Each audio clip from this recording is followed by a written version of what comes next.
Hello bakunzi ba Mijo Talent TV ndabakunda cyane ni Joseline Irankunda nkuko bisanzwe kuri micro ya Mijo Talent TV inyuma ya kamera naho hariyo Jedor wa wundi asanzwe duhereza amasanamu ameze neza n'umujama wanje dukorana neza ibintu byose bikabashikira bimeze neza cyane.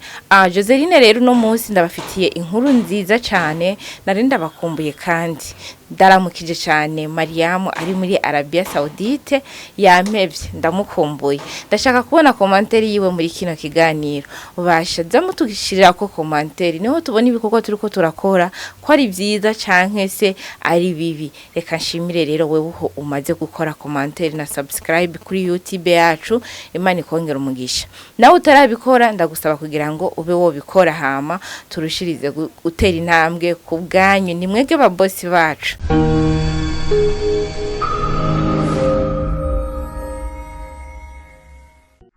Hama uno munsi rero mushobora kwibaza ngo ndabafitiye inkuru imeze gute. Fitiye inkuru nziza umurundi canke se umurundi kazi ari mu Burundi canke se ari mu mahanga.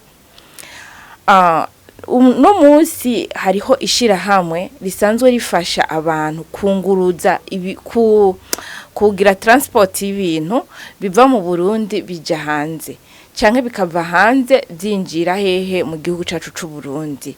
Ati se ni ibintu bimeze gute? Ni kintu icari cyo cyose woba wifuza kurungika. Nimba uri umudandaza, nimba ushaka kurungikira utuntu muri famiye, naho yoba ari telefone, murabona telefone iyi ukoranye n'irishira hamwe ryacu RHS urayirungika hama tukayishikira tukayihereza uwo wifuza ko tuyihereza. Byose murabizi ni communication nta kindi bisabwa. Rero iryo shira hamwe RHS rimaze iminsi itari mikeya cyane ritangiye gukorera ngaha mu gihugu cacu c'u Burundi. Aho usanga hariho abantu benshi bari mu mahanga mu bihugu bitandukanye baba bafise ibintu byinshi bifuza kurungikira biwabo bari mu Burundi ariko bakabura ukuntu bibashikira. Rero ishiramo RHS rije bibafashamo mu gihe hoba wifuza kurungika ikintu mu Burundi uraturondera ukatwandikira kuri izi nimero mubona hama tukabigufashamo. RHS ikorera mu gisagara ca Bujumbura muri quartier Asiatique Avenue Songa kwibarabara ga 11 inimero ya 13. RHS iri muri etage ugeze kuri iryo barabara ya 11 kuri Avenue Songa uzoisanga impande ya banke Bankobu na agence ya CRDB. Uhageze juste ucuraba hejuru muri etage ukibona ahantu handitse RHS na FedEx. RHS rero na FedEx bigufasha kurungika ikintu cyawe cyose aho wifuza ko kigera hose. Mushobora kuvuga ati mbega barungika ibintu bimeze gute? Ushobora kuvuga ati ni ikintu kitogenda n'imodoka ariko itagenda n'imodoka turafise kago mu ndege kirashobora kuza n'indege kandi kigashika. Dufise uburyo butatu dukoresha mu kurungika ibintu, hariho gucisha mu ndege canke se mu mazi canke se imodoka. S'il vous plaît ngoma ndabamenyeshe yuko naho yoba ari igitabo canke se naho yoba ari envelope inyandiko document buri kintu icari cyo cyose RHS irabigufashamo bikagenda neza. Rero turabararikira kudusanga kutwitura wewe wese ufise ikibazo.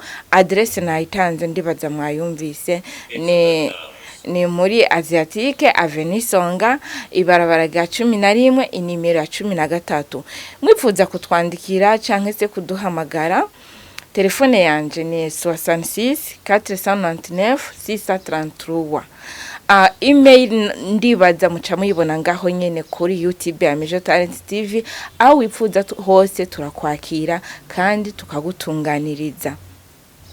Hariho abakobwa bari mu bihugu by'abarabo no si n'abakobwa gusa n'umuntu wari we wese naho nyene turakorerayo.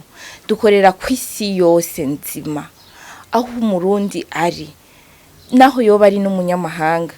Sinzi ko ari umunyamahanga ashobora kumviriza ururimi mvuga ariko aho umuntu wese ari yifuza kugira transport mu Burundi birakunda cyane.